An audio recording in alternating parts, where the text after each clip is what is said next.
Hello student, I am S.A. Patil sir from Govindrao Junior College Ichalkarni.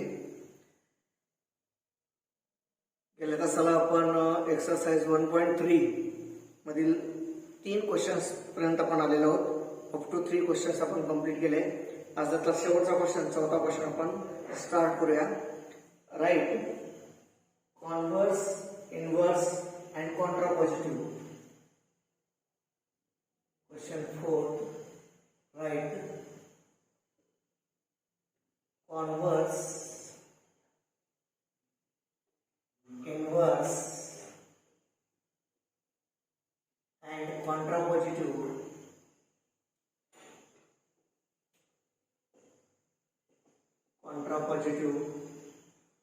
of the following statements.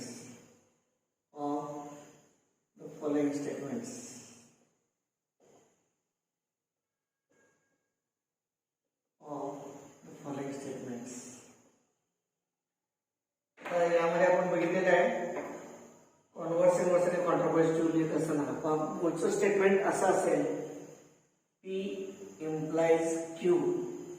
तर कॉन्व्हर्सला काय होतं पहा, कॉन्व्हर्सला होतं Q implies P. कॉन्व्हर्सला मराठीमध्ये आपण व्यत्यास असं म्हणतो. कॉन्व्हर्स म्हणजे व्यत्यास म्हणजे उलट लिहायचं, Q implies P. त्यानंतर कॉन्ट्रापॉझिटिव्हला काय करायचं पहा, कॉन्ट्रापॉझिटिव्ह कॉन्ट्राडिक्शन नव्हे, कॉन्ट्रापॉझिटिव्ह. आता आपल्या याच्यापूर्वी कॉन्ट्राडिक्शन झालेलं आहे, टॉटॉलॉजी, कॉन्ट्राडिक्शन, कॉन्ट्राडिक्शन ते वेगळं. कॉन्ट्रापॉझिटिव्ह, आता कॉन्ट्रापॉझिटिव्ह काय आहे बघा, हे दोन्हीला फक्त निगेशन द्यायचं कॉन्व्हर्सला. Negation Q implies negation P. आणि इनव्हर्स मूळचं जे स्टेटमेंट आहे त्याला निगेशन दिले की inverse. Negation P implies negation Q, त्याला म्हणायचं इनव्हर्स. तर या पद्धतीने आपण कॉन्व्हर्स, कॉन्ट्रापॉझिटिव्ह, इनव्हर्स असे एक्झाम्पल्स आपण यामध्ये पाहणार. त्यातलं पहिल्यांदा सुरुवात पहिल्यांदा हे सगळे कंडिशनल स्टेटमेंट आहे. कंडिशनल इफ त्यांच्या स्वरूपाचे एक्झाम्पल्स आहेत. इफ देन या स्वरूपाचे एक्झाम्पल आहेत. कॉन्व्हर्स पण इफ देन आहे, कॉन्ट्रापॉझिटिव्ह पण इफ देन आहे आणि इनव्हर्स सुद्धा इफ देन या स्वरूपातलं आहे. हे सगळे कंडिशनल स्टेटमेंट आहेत. तर त्यातलं पहिलं एक्झाम्पल आपण पाहूया. आता फर्स्ट एक्झाम्पल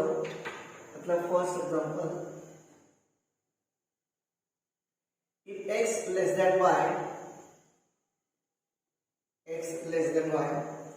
then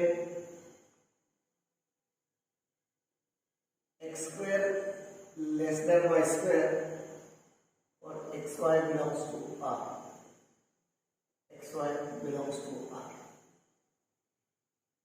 आता यामध्ये पहिल्या स्टेटमेंट मध्ये हा झाला P, आपला हा झाला P स्टेटमेंट आणि हा झाला आपला Q, स्टेटमेंट. तर हे इफ P देन Q म्हणजे P इम्प्लाइज Q या स्वरूपाचं आहे. आता कॉन्व्हर्स लिहित असताना पहिल्यांदा हे लिहायचं, नंतर हे लिहायचं. तर सर्वात पहिल्यांदा आपण कॉन्व्हर्स लिहूया. कॉन्व्हर्सला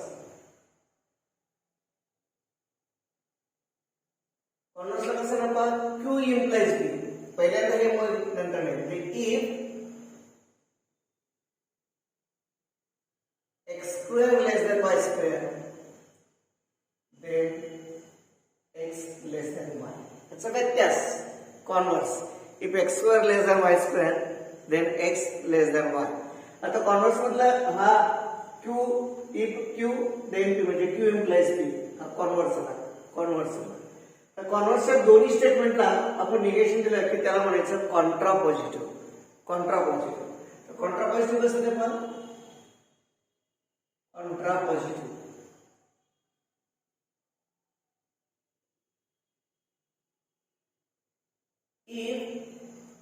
याचं निगेशन हे नाही म्हणायचं. नाही म्हणजे काय ना, X square not less than Y square, then X not less than Y. कॉन्ट्रापॉझिटिव्हला दोन्हीला निगेशन द्यायचं. या दोन्हीला कॉन्व्हर्सच्या दोन्ही स्टेटमेंटला निगेशन दिलं. इफ देन बदलायचं नाही, फक्त स्टेटमेंटचं निगेशन घ्यायचं. If X square less than Y square, then X less than Y, हे झालं कॉन्ट्रापॉझिटिव्ह. आणि inverse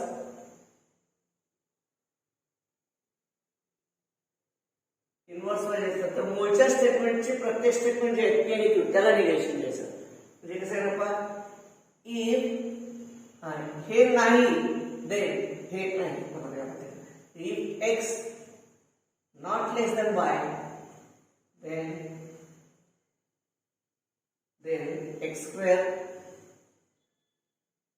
not less than y square, not less than y square. या पद्धतीनं कॉन्व्हर्स, इनव्हर्स, कॉन्ट्रापोजिटिव्ह दिलेल्या स्टेटमेंटचे फक्त दिलेल्या याच्यामधल्या स्टेटमेंटमध्ये निगेशन दिले की त्याला म्हणायचं इनव्हर्स, उलट लिहिलं की कॉन्व्हर्स, आणि उलट लिहिलेल्या प्रत्येक स्टेटमेंटला निगेशन दिले की कॉन्ट्रापोजिटिव्ह. ते इनव्हर्स, कॉन्व्हर्स आणि कॉन्ट्रापोजिटिव्ह किंवा कॉन्व्हर्स, इनव्हर्स आणि कॉन्ट्रापोजिटिव्ह. सर्वात पहिल्यांदा इफ देनच्या स्वरूपात जर दिलं नसेल तर ते मांडून घ्या, इफ देनच्या स्वरूपात मांडून घ्या आणि मग त्याचं कॉन्व्हर्स, इनव्हर्स, कॉन्ट्रापोजिटिव्ह लिहायला सुरुवात करा. तर सेकंड स्टेटमेंट, त्यातलं second statement,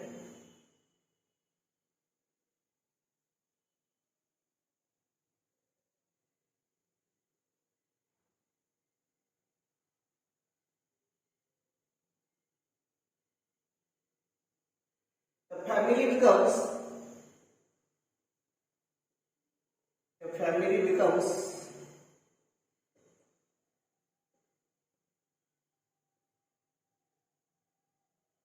literate. The family becomes literate if the woman in it, if the woman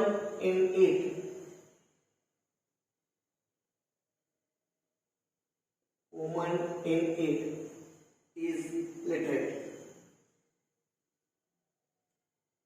is literate.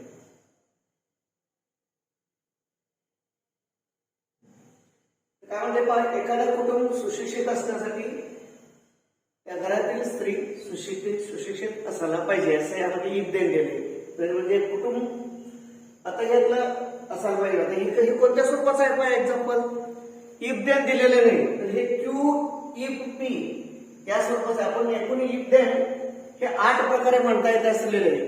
If then 8 प्रकारे असं लिहिता येते. P implies Q, P only if Q, P is sufficient condition for Q, if P then Q. हे P पासून start होणारे 4 लिहिले आपण.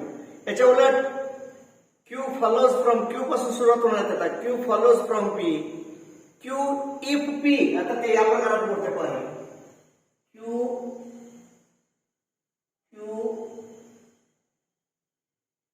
if P. म्हणजे यातलं P स्टेटमेंट कोणतं आहे ते आपल्याला ओळखताना पाहिजे. समजा इथं जर ओनली असतं तर पहिलं पी दुसरं क्यू आहेच राहिलं असतं. आता इथं ओनली नसल्यामुळे फक्त इफ आहे, क्यू इफ पी या स्वरूपाचं हे एक्झाम्पल आहे. क्यू इफ पी म्हणजे यातलं पी स्टेटमेंट हे आहे आणि क्यू स्टेटमेंट हे आहे. सर्वप्रथम मी इफ देनच्या स्वरूपात मांडून घ्या, इफ पी देन क्यू. तर the given statement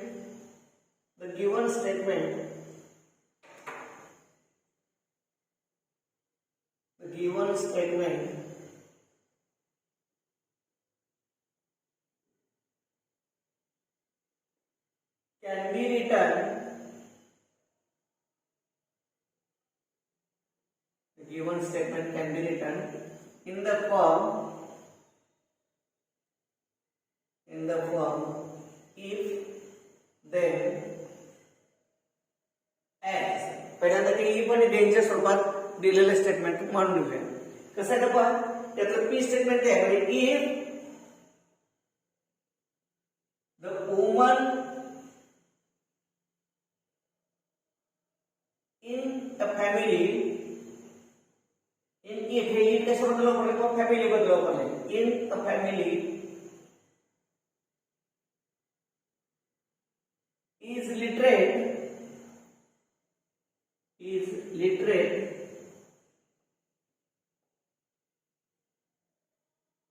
then family becomes literate. If woman in a family is literate, then family becomes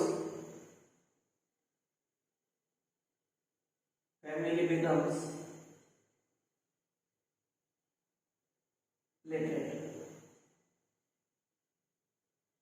if देनच्या स्वरूपात झाला. if then आता हा झाला आपला P, हा P इथून इथपर्यंतचा आपला हा पी आणि हा इथला राहिलेला हा आपला क्यू, राहिलेला आपला हा क्यू, हा क्यू, हा झाला क्यू. आता पी इम्प्लाइज क्यूच्या स्वरूपात आपण आला. आता त्याचा कॉन्व्हर्स मध्ये व्यक्त असायचं तर पहिल्यांदा ते स्टेटमेंट मध्ये कॉन्व्हर्स. आता कॉन्व्हर्स करतो. कॉन्व्हर्स कसं आहे पहा, if family becomes literate, if family becomes literate,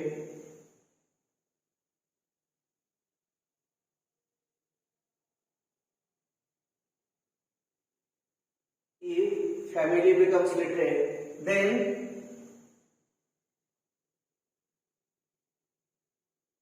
woman in it is literate. Q implies P.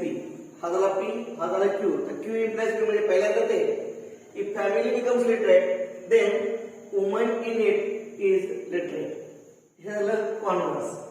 आता contrapositive. Contrapositive.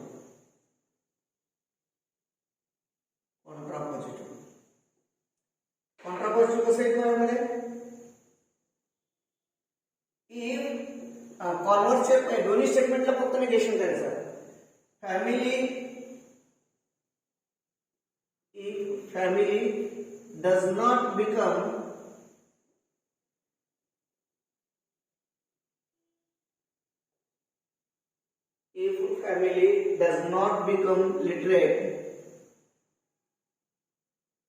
literate, then woman in it is not literate. Is not literate. Woman in it is not literate. पहले इस statement से negation. If family becomes not literate, family does not become literate.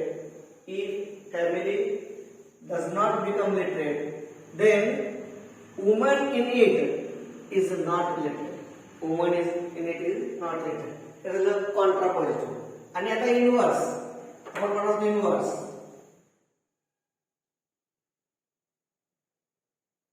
इनवर्सला काय मग आपलं दिलेलं statement कोणतं आहे? हे दिलेलं स्टेटमेंट आहे. हे दिलेलं स्टेटमेंट आपण जे इफच्या स्वरूपात मांडून घेतलं ते दिलेलं स्टेटमेंट हे आहे.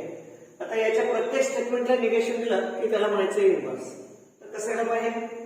If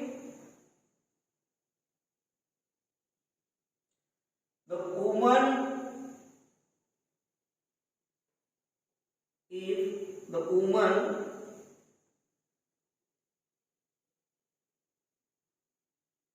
in a family is not literate,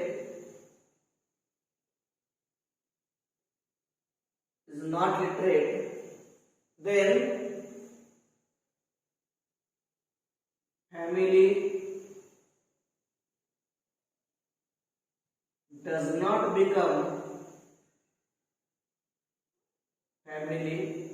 not become literate. Family does not become literate. या एक्झाम्पल मध्ये आपण पहिल्यांदा काय केलं पहा. सर्वात पहिल्यांदा दिलेलं जे स्टेटमेंट आहे ते इफ देनच्या स्वरूपात मांडून घेतलं. ते इफ देनच्या स्वरूपात कशावरून मांडून घेतलं? मी इफ देन हे 8 प्रकारे मांडता येते असं दिलंय तुम्हाला. एकूण 8 प्रकारे मांडता येतं. त्यातला हा क्यू इफ पी हा स्वरूप आहे.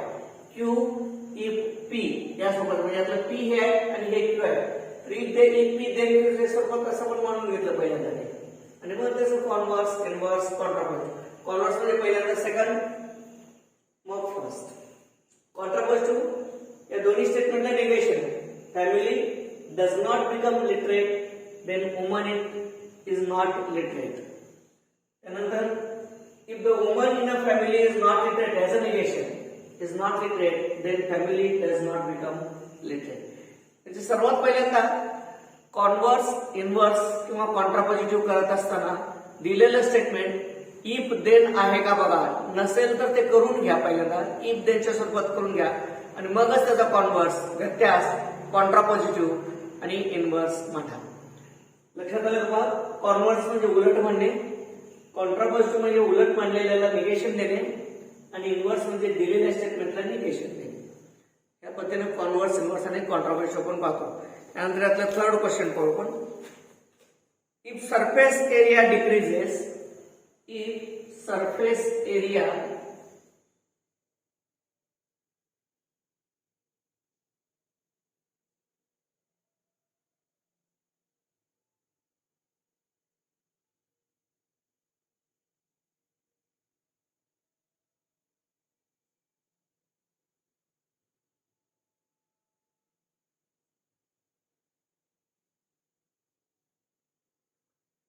if, यातला third question, if surface area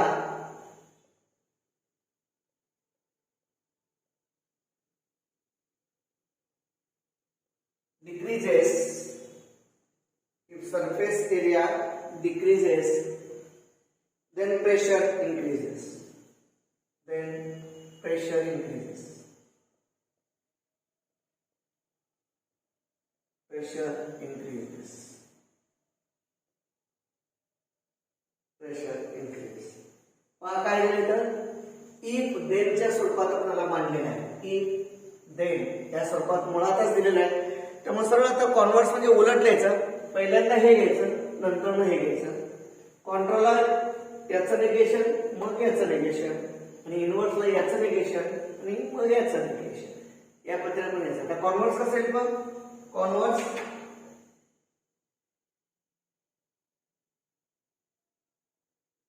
if then असेल तर डायरेक्ट लिहायचं कॉन्व्हर्स. तर कॉन्व्हर्स म्हणजे व्यत्यास पहिल्यांदा ते लिहायचं. काय करणार? If pressure increases, if pressure increases,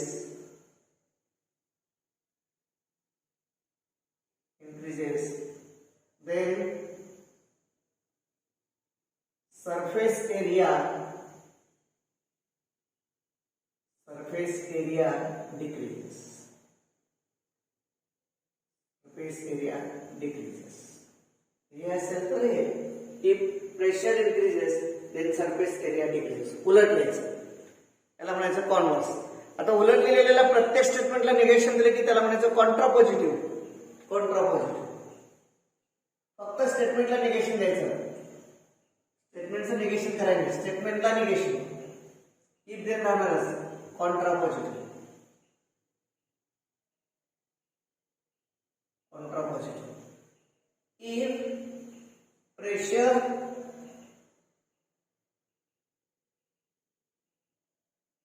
does not increases or does not increase,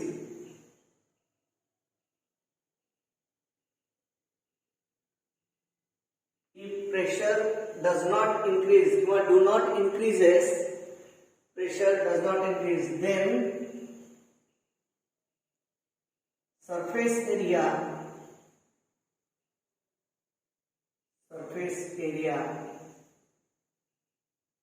does not decrease.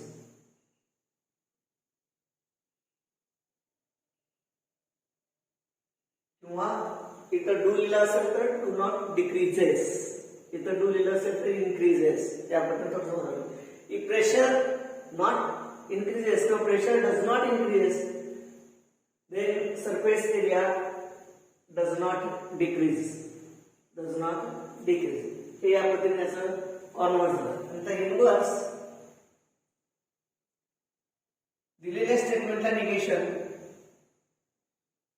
समजा काही कारणास्तव तुम्हाला ग्रॅमॅटिकली नाही आठवलं आणि तुम्ही फक्त नॉट इन्क्रीजेस जरी लिहिलं तरी पण बरोबर दिलं जातं. समजा असं पण लिहिलं असेल, pressure not increases, if pressure not increases then surface area not decreases. असं सुद्धा लिहिलं तरी पण चालतं. या पद्धतीने लिहिलं तरी पण ते बरोबर दिलं जातं. ग्रामॅटिकली फक्त आपण जर पाहिलं तर डज नॉट, डू नॉट वगैरे या पद्धतीने आपण लिहिलेलं चांगलं. नाही लिहिलं तर या पद्धतीने लिहिलं तरी पण चालतं. इनव्हर्स म्हणजे दिलेल्या स्टेटमेंटचं निगेशन. त्यानंतर negation if surface area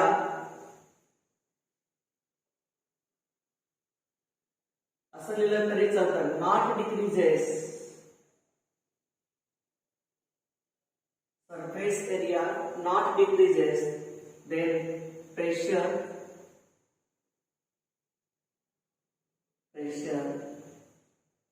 not increases. त्या हे ते नाही म्हणायचं. डज नॉट वापरलं तर डिक्रीज, इथं पण डज नॉट वापरलं तर इन्क्रीज असेल. फक्त नॉट वापरलं तरी चालतंय. Surface area not decreases, then pressure not increases. Converse, inverse, contrapositive यातला थर्ड क्वेश्चन झाला. यातला फोर्थ क्वेश्चन आपण लास्ट क्वेश्चन यातला बघूया. If voltage increases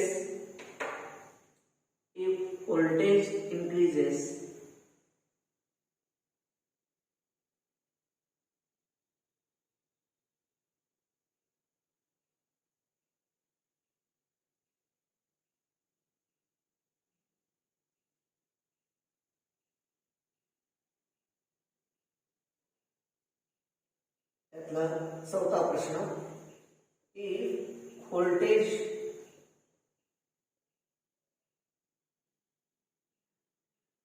increases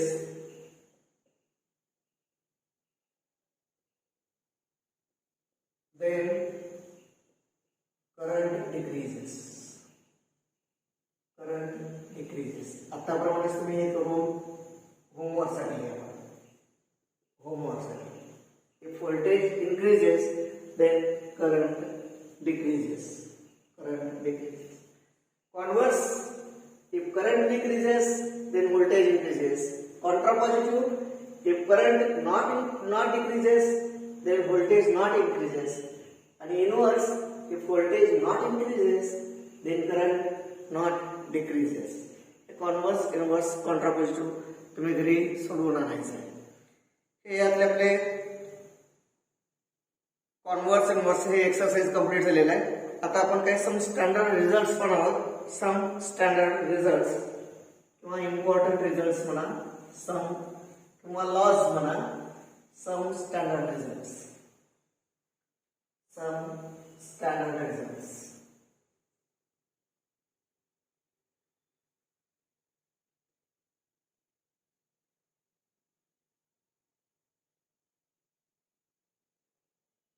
Some standard results.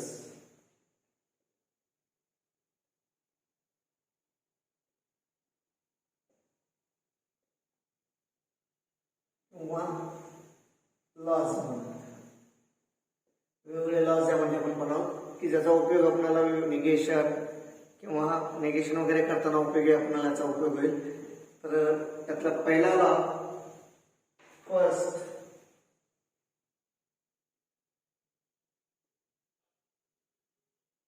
idempotent law. दोन आहेत त्यामध्ये. प्रत्येकामध्ये पहिल्यामध्ये P और P इक्विव्हॅलंट टू P. आणि दुसरा आहे P and P. असं किती वेळा आपण घ्या P and P. त्याच्याबद्दल एकाच आपण P लिहू शकतो. त्याला म्हणायचं आयडेम्पोटेंट लॉ. फक्त दोनच पाहिजे तसं नाही. असे किती होते P और P आपल्याला पाहिजे तेवढं घेता येतात इक्विव्हॅलंट टू P. तसं P and P किती पण येऊ देत equivalent to P. That is called as idempotent law. Second commutative law. कॉम्युटेटिव्हचा अर्थ अदला बदल. कॉम्युटेटिव्ह law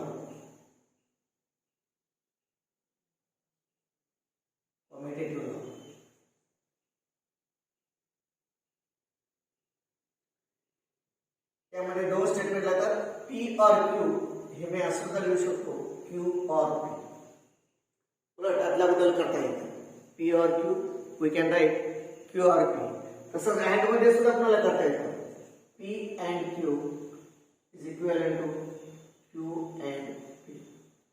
That is called as a commutative law. म्हणजे स्टेटमेंटची अदलाबदल ऑर आणि अँड मध्ये केलं तरी पण चालतं. त्यामध्ये दोन्हींचा अर्थ सारखा होतो. त्याला म्हणायचं कॉम्युटेटिव्ह लॉ. त्यानंतर आपण म्हणतो associative law. Associative law.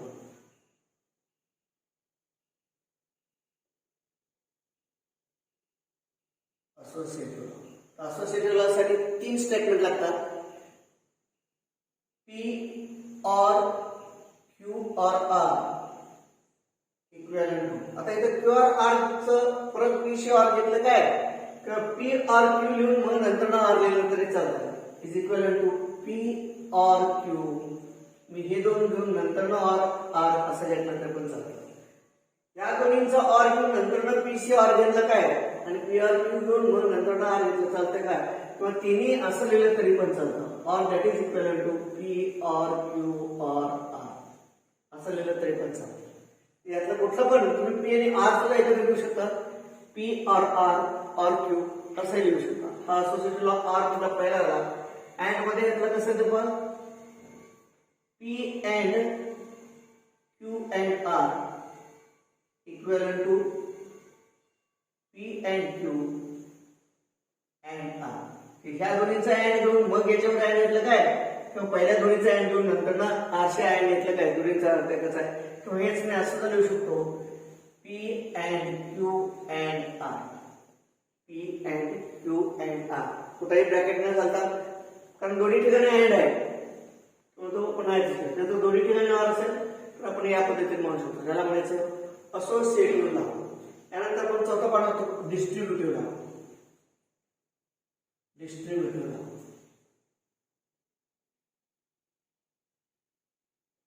Distributive law. The distributive law is the combination of R and AND. R and AND दोन्ही येतात त्यामध्ये distributive law मध्ये. तर P or Q and R equivalent to आता R हा डिस्ट्रीब्युट करायचा आतमध्ये दिलेला कसं आहे P or Q and मधला आहे कसं P or R. जे हा डिस्ट्रीब्यूट केला तर थोडक्यात आता याच्यावरून आपल्याला असं लिहिता पण येतं याच्यावरून असं लिहिता येतं तर याच्यावरून आपल्याला असं पण लिहिता येतं. आता यामध्ये काय करायचं दोन्ही मधून P थोडक्यात कॉमन घेतलं P कारण इथं पण R आहे इथं पण R आहे त्यामुळे P कॉमन घेतला. जे कॉमन आहे ते कॉमन P R कॉमन तो इथे लिहिला P R इथे लिहिला. राहिलं काय आता Q and R. त्याला म्हणायचं distributive law. Distributive law is the combination of R आणि AND. तसं बाहेर अँड आणि आत मध्ये R असेल तर त्या पद्धतीने पण लिहिता येतं. दुसरा यातला असा येईल आपल्याला P and Q or R. P and Q or R आपल्याला कसं लिहिता येतं पण is equal to P and Q or P and R. आता याच्यावरून असं लिहायचं असेल तर दोन्ही मधून पहा हा P and आपण कॉमन घेतला दोन्ही मधून P and कॉमन येतला यातला P and कॉमन येतला दोन्ही मध्ये P and आहे तर P and हे इथं बाहेर गेलं राहिलं काय त्याच्यामध्ये Q or R म्हणजे यावरून आपल्याला असं पण लिहिता येतं. त्याला म्हणायचं डिस्ट्रीब्युटिव्ह लॉ. काय काय पाहिलं बघा आपण सर्वात पहिल्यांदा ॲडिपोटेंट लॉ पाहिला. ॲडिपोटेंट लॉ मध्ये किती वेळा आपण P लिहा ऑर मध्ये किंवा अँड मध्ये किती वेळा आपण P लिहा त्याचा अर्थ P.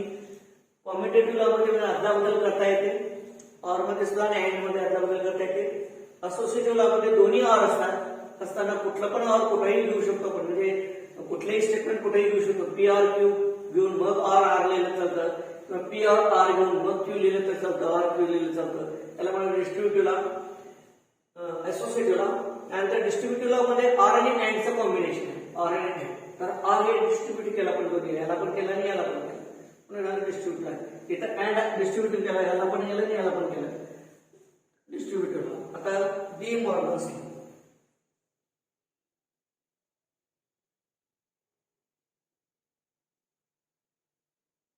D Morgan's law.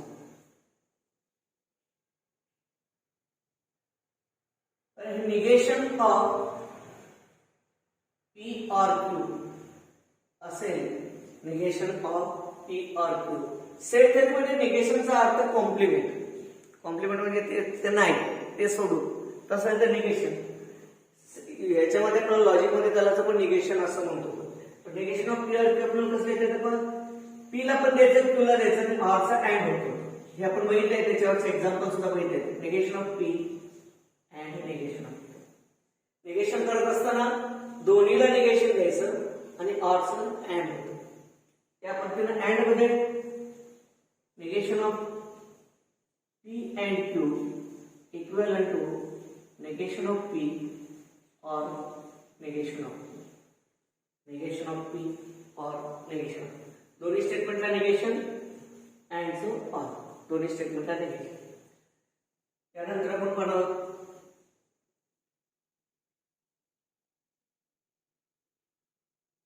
एन्व्होलेशन law.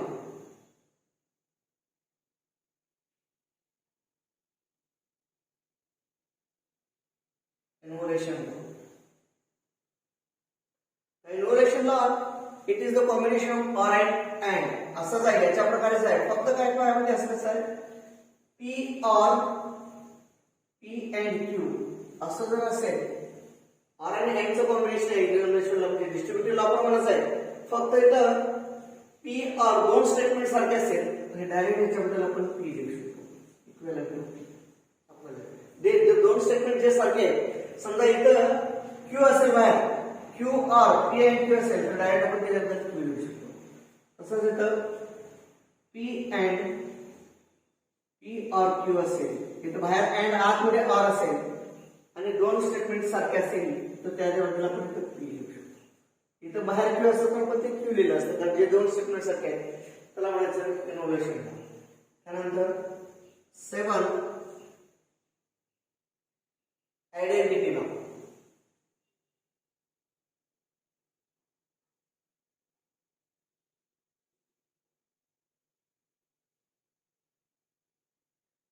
Identity law. Identity law मध्ये काय आपण P or T, P or T पहिल्यांदा आरशी आपण जाऊन बघूया. P or T असेल तर T मध्ये सगळे tautology T T T T येणार आहे आणि हे P असेल त्यामुळे हे येतं T. उदाहरणार्थ P म्हणजे पण इथं P घेतलं इथं T घेतलं, इथं P चे ट्रुथ व्हॅल्यू काय तर T आणि R आणि ह्या ट्रुथ व्हॅल्यूचे जे T चे काय ना T आणि T येणार. P or T or ला एक जरी ट्रू असेल तर ट्रू, एक जरी ट्रू असेल तर ट्रू म्हणजे TT. हा TT आला, TT म्हणजे T. Is P or T equal to T. So P and T, P and T. So P or F, पहिल्यांदा आपण or चं करूया. P or F हे मात्र येतं P. P or F P. जसं or मध्ये आहे तसं and मध्ये असू आहे. P and T असेल, P and T असेल तर यामध्ये येतात P. तर P च्या ट्रुथ व्हॅल्यू जे आहेत त्याच्या हे ट्रू असणार, नेहमी ट्रू असणार आहे. हे P आहे, हे T आहे, हे येतं P and T घेतला आपण. तर P च्या ट्रुथ व्हॅल्यूज T आणि R, T च्या ट्रुथ व्हॅल्यूज TT, T च्या ट्रुथ व्हॅल्यूज TT. तर आता P and T दोन्ही ट्रू असेल तरच true, otherwise it is false. म्हणजे TF येतं, हे TF म्हणजेच P, म्हणजेच P and T P. आणि P or T असेल तर इथं मात्र येतं P or T. इथं or असेल, or असेल तर R मध्ये दोन्ही पैकी एक ट्रू असेल तर ट्रू, म्हणजे हे पण ट्रू हे पण ट्रू. आता पण TT कुठं आलं, हे T च्या ठिकाणी, म्हणजे P or T equivalent to T. Actually हे स्मॉल T पहिल्यांदा घेऊन होतं जुन्या पुस्तकामध्ये, आता नवीन पुस्तकामध्ये थोडासा बदल केला त्यांनी. इथं कॅपिटल T कॅपिटल, इथं T आणि C असं होतं. Capital T capital, small T small T small T, C आणि स्मॉल T. कॅपच्या ठिकाणी C आणि कॅपिटल T च्या ठिकाणी स्मॉल T असा हा रूल होता. तो थोडासा चेंज फक्त त्याने या पद्धतीने केलेला आहे. This identity law. Identity law नंतर कोण पाहणार, absorption law, complement law. Complement law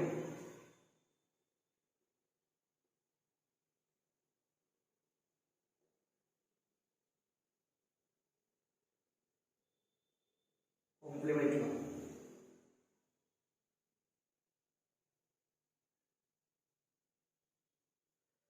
sorry, हा इन्व्होलेशन लॉ नाही, हा आहे ऍब्सॉर्प्शन लॉ.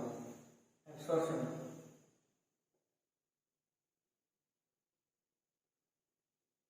absorption law. हा आहे absorption law आणि negation of P तो आहे तो innovation law. आता complement law इथं काय ना बघ P or negation of P equivalent to. आता हे ट्रू असेल तर हे फॉल्स, हे फॉल्स असेल तर हे ट्रू, दोन्हीपैकी एक ट्रू राहणार आहे म्हणून ट्रू. आर मध्ये दोन्हीपैकी एक ट्रू असेल तर ट्रू. आणि P and negation of P equivalent to या. हा इथं absorption ला परत आहे बघा. absorption ला मध्ये दोन वेळा P असेल तर P, आर आणि अँडचं कॉम्बिनेशन, आर आणि अँडचं कॉम्बिनेशन दोन वेळा P असेल तर P. आता नाही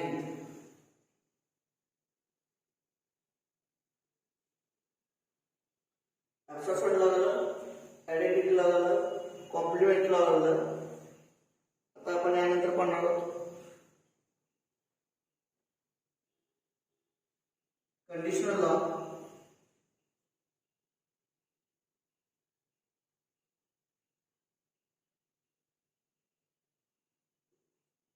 इनोव्हेशन लॉ आणि मग आपण कंडिशनल लॉ पाहूया. इनोव्हेशन लॉ आणि मग कंडिशनल लॉ काय. Innovation law, innovation law, negation of P equivalent to P.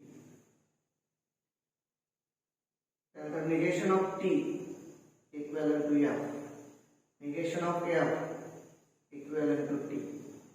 त्याला आपण म्हणतो innovation law. negation of P equal to P, negation of P F, negation of F T, that is called as an innovation law. त्यानंतर 10th आपण पाहणार म्हटलं 10th conditional law. Conditional law,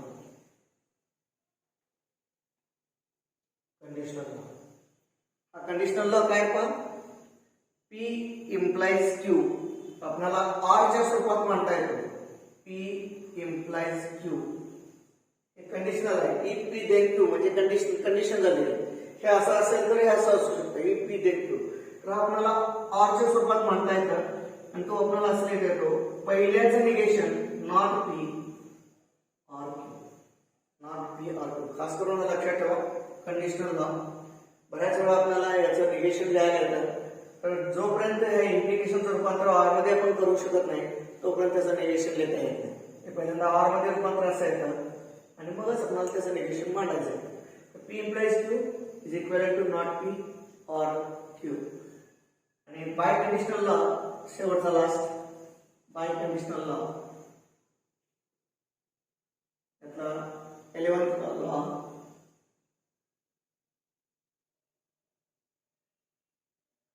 by conditional law.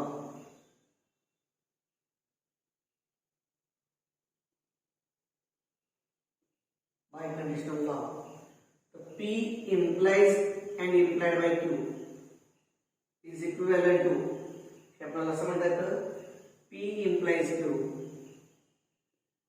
and Q implies P असे म्हणता येतं.